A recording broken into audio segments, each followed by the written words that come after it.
All right, Shalom. First and foremost, I want to start off by giving all praise unto Yahweh, Bahasham Yahweh Shai, Yahweh, which is the name of the Most High, and Yahweh Shai, which is the name of the only begotten Son, who the world ignorantly calls Jesus Christ. And I just want to do a little video breakdown on Revelation, the 16th chapter. Because I got a question about this before, and also Mind of God's been, may I say, on my balls, about this. Like, hey man, are you gonna, do that breakdown anytime soon, man? So I was like, oh yeah, man, I'll get to it. Which, in fairness, I did need to get to it because I had that on my checklist, so to speak. Anyway, let's get right into the show. Let's go to the book of Revelation, chapter 16, and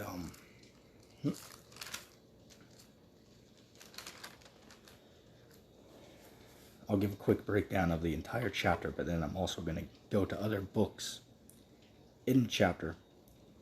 In the, other books in Revelation to correlate with this chapter to show that this is the correct interpretation. Revelation chapter 16, verse 1, it says, "And I heard a great voice out of the temple saying to the seven angels, Go your way, pour out your vials of the wrath of Yahweh upon the earth." Now, what is that talking about?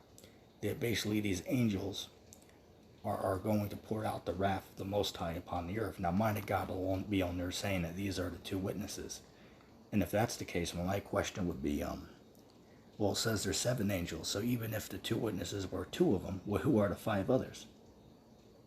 And then I brought that up to him. He didn't know, so then he said that the angels are UFOs. It's like, yeah, okay, that doesn't change much. It's like, hell, maybe it is talking about the UFOs, but I wouldn't teach that because, how could you show me? How could you prove to me?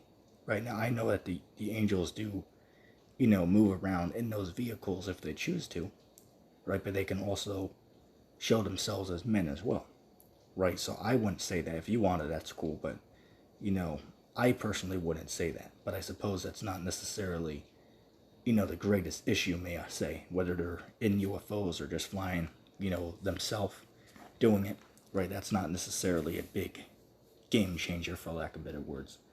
So we'll go with that. Verse 2, "And the first went out and poured out his vial upon the earth, and there fell a noisome and grievous sore upon the men which had the MOB, and upon them that worship his image." Right, basically those who have the MOB will be, they're gonna get, may I say, illnesses in the body. Okay? It says a grievous sore, right? So that's self-explanatory. Verse 3, "The second angel put out his vial upon the sea, and it became the blood as a dead man, and every living soul died in the sea."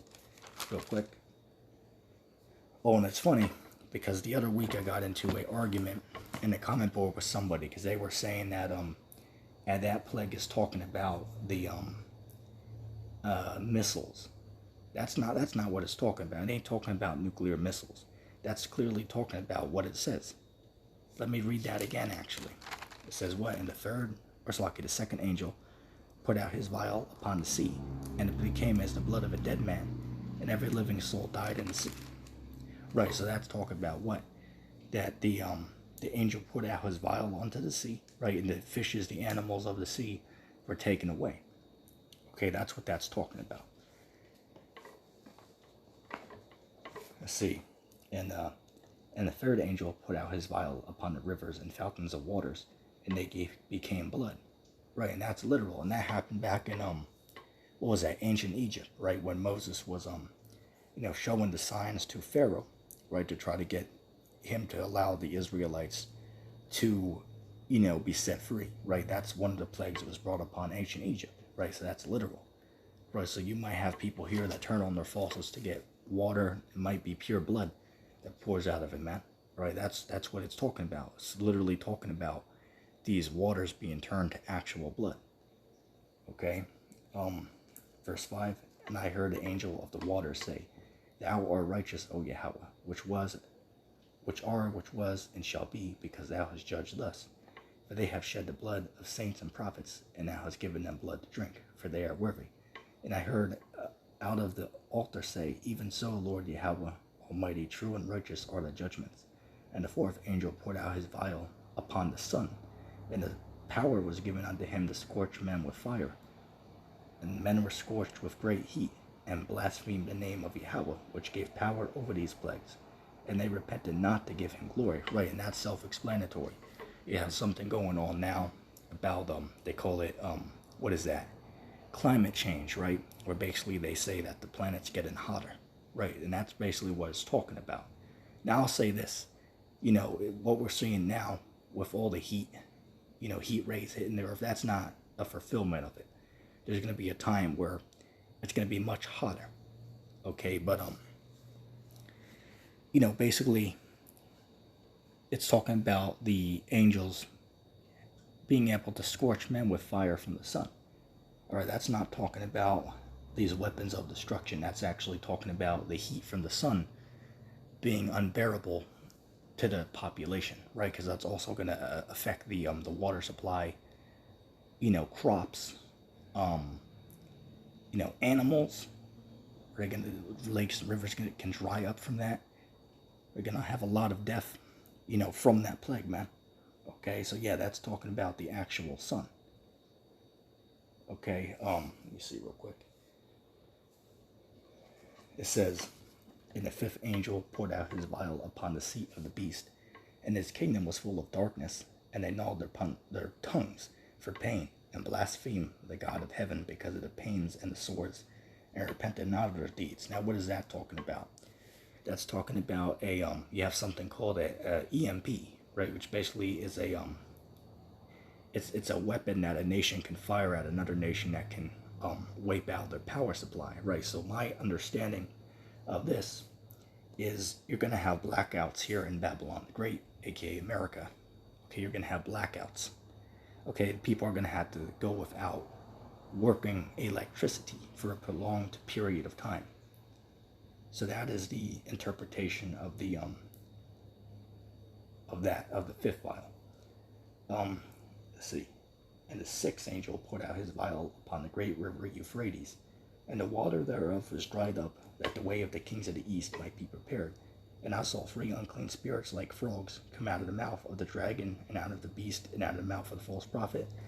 The 3 unclean spirits like frogs represent the London city-state, the Vatican City, and let me see. And I believe the last one is New York City, which are basically free financial headquarters of the world. Okay, and the Catholic Church is the false prophet. And we're gonna even get into that next. Look, verse 14: For they are the spirits of devils, working miracles, which go forth unto the kings of the earth and of the whole world, to gather them together to the battle of that great day of Yahweh Almighty. Right. So, I think it's self-explanatory what all of that is referring to. Which we have another plague, which is the 7th vial, coming up here. Let me see. Verse 15, it says, Behold, and this is Christ speaking here, it says, Behold, I come as a thief. Blessed is he that watches and keeps his garments, lest he walk naked, and they see his shame. Oh, and by the way, it should be mentioned that the elect are going to be on the earth during the time of these plagues. Okay, they're going to be, they're going to receive protection from these plagues, but they will be on the earth during the time of these plagues, though, because Christ doesn't return until after the Great Tribulation. Okay, now what Mind of God will do is he'll pick a verse that says, well, it says the tribulation. It doesn't say Great Tribulation. Well, it's referring to the same time period. And if that's not true, well, what is that, Daniel, the 12th chapter? This is a time of trouble, right? Jacob's trouble. Is that a third time of destruction? Because it doesn't, how could it mean the tribulation or great tribulation in your understanding if it doesn't use the exact same word? So then by logical deduction, you would have to conclude that it must be a third time of trouble. Okay, so, or what about when Ezra said, a time of great mourning and great death? Is that also not talking about the Great Tribulation. He uses a different word to describe it, but it's clearly talking about the same time, right? So different authors give it a different name, but it's still talking about the exact same thing. Let's see, verse 16. And he gathered them together in a place called in the Hebrew tongue Armageddon, which is basically over there in the Middle East. Okay, and that's why if we go back over here to the sixth, let me see, the sixth vial, which is what we're reading about here, because the seventh vial didn't come yet. I'll read verse 12 again. It says, and the sixth angel poured out his vial upon the great river Euphrates, and the water thereof was dried up, that the way of the kings of the east might be prepared. Right, so we correlate that with what we just read, because it's still the time of the sixth vial, because the seventh has not yet come. It's in the next verse. It says what? Verse 16, and he gathered them together into a place in the Hebrew tongue called Armageddon, right, which is over there in the Middle East, which is where the battle of Armageddon will take place. And you can read about that in what is that, Revelation 19th chapter. Let me just grab a drink real quick.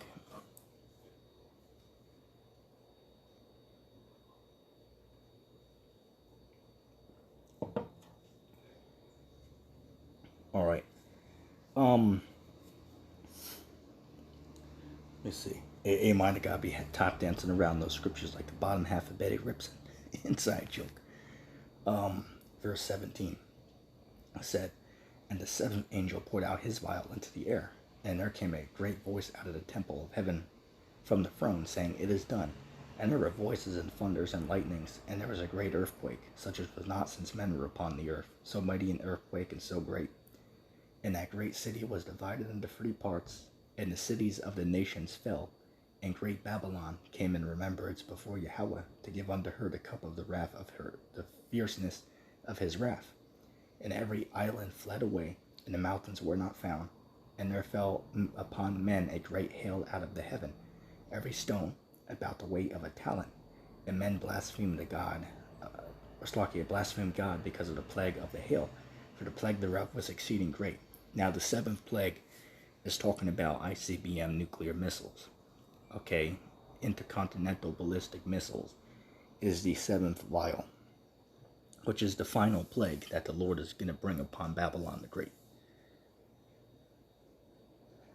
Okay, because if you do the research on the on how these missiles work, they have something in them called warheads, right? So when the missile gets to a certain point, they can split out from it, and they can cause more destruction, for lack of better words, right? There's multiple different warheads that's inside the missiles. That's what it means by stones fell upon men, right? About the weight of a talent. It calls them hail, but it's not actually talking about hail, right? Ice. That's not what it's talking about. All right. So that's pretty much the understanding of that chapter, Revelation 16 chapter. However, I do, as I said before, I want to correlate something. Okay, I want to show you something real quick. Let me see real quick.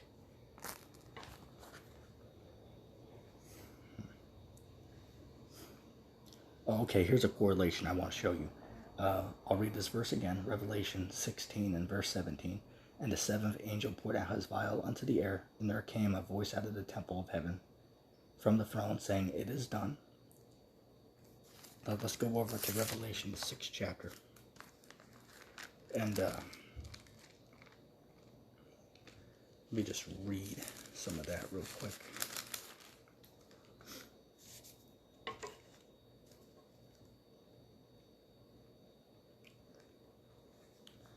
All right, this is Revelation chapter 6 and verse let's start at verse 12.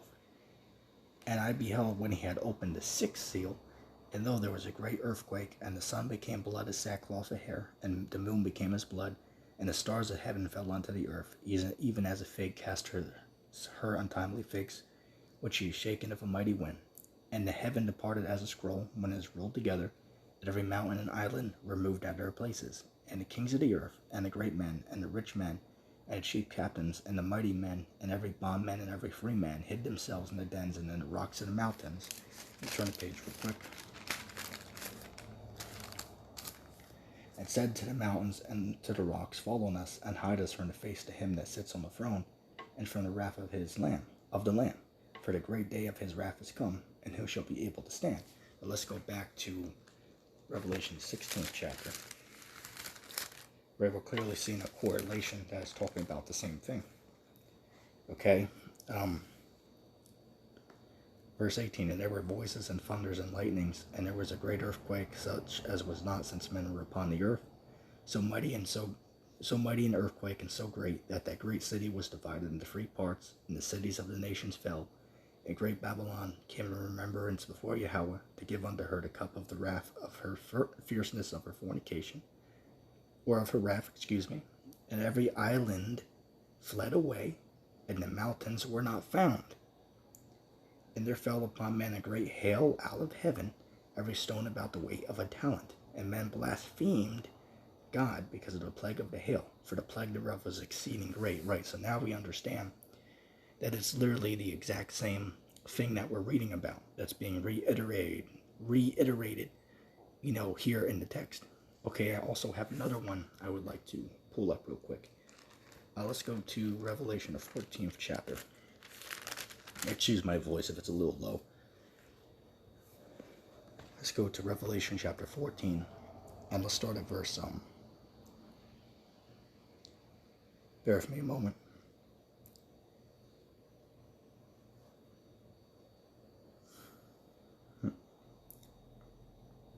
Okay, Revelation 14 and verse 6, and I saw another angel fly in the midst of heaven, having an everlasting gospel to preach to them that dwell on the earth, and to every nation and kindred and tongue and people, saying with a loud voice, fear Yahweh, give glory to him, for the hour of his judgment is come, and worship him that made heaven and the earth, and the sea and the foundations of waters.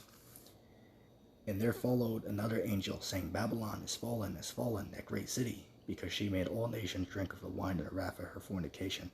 And a third angel followed them, saying with a loud voice, if any man worship the beast, or his image, and receive the MOB, in his forehead or in his hand, the same shall drink of the wine of the wrath of Yahweh, which is poured out without mixture, in the cup of his indignation, and he shall be tormented with fire and brimstone, in the presence of the holy angels, and in the presence of the Lamb. And the smoke of their torment ascends up forever and ever. They have no rest, day nor night, who worship the beast in his image, and whosoever receives the mark of his name. Right, so that's the same. The people there are going to be the same ones who take part in the and what we read in Revelation, the 16th chapter. And if anyone forgot, let me just prove that real quickly. Revelation 16, verse 2. It says, and the first went and poured out his vial upon the earth, and there fell a noisome and grievous sore upon the men which had the MOB, and upon them which worshipped his image. Right, so clearly it shows that those people are going to be there during that time. Right, so we're reading the exact same thing being spoken about there. Also, I'm not done just yet. I want to get one more thing. We're just going to stay in Revelation 14. Ironically enough, we're going to start at verse 14 and read to verse 20.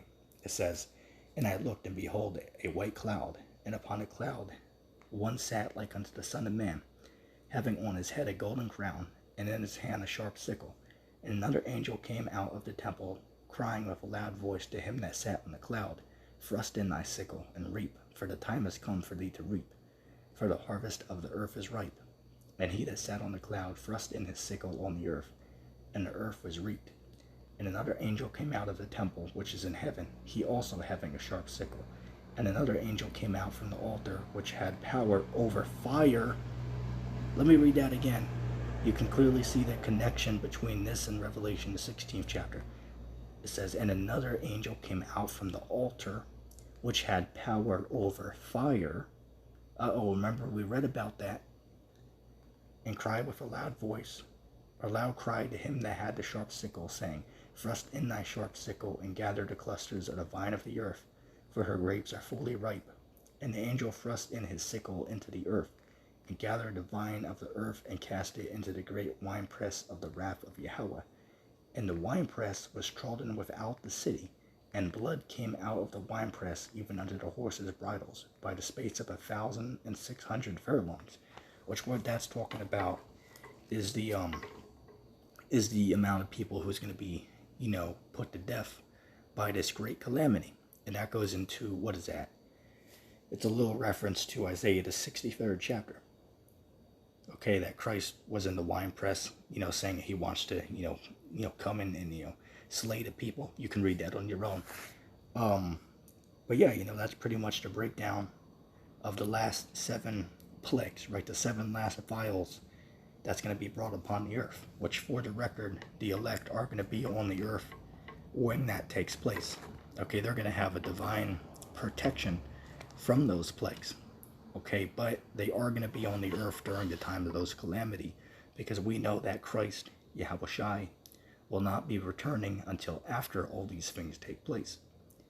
That's why, what is that? Matthew 24, verse 29, immediately after the tribulation of those days, will the sun be darkened, and the Son of Man will be revealed. Nearly paraphrasing the scripture, but it says after the tribulation of those days. Right, so, it's going to be, in the time that we're coming into.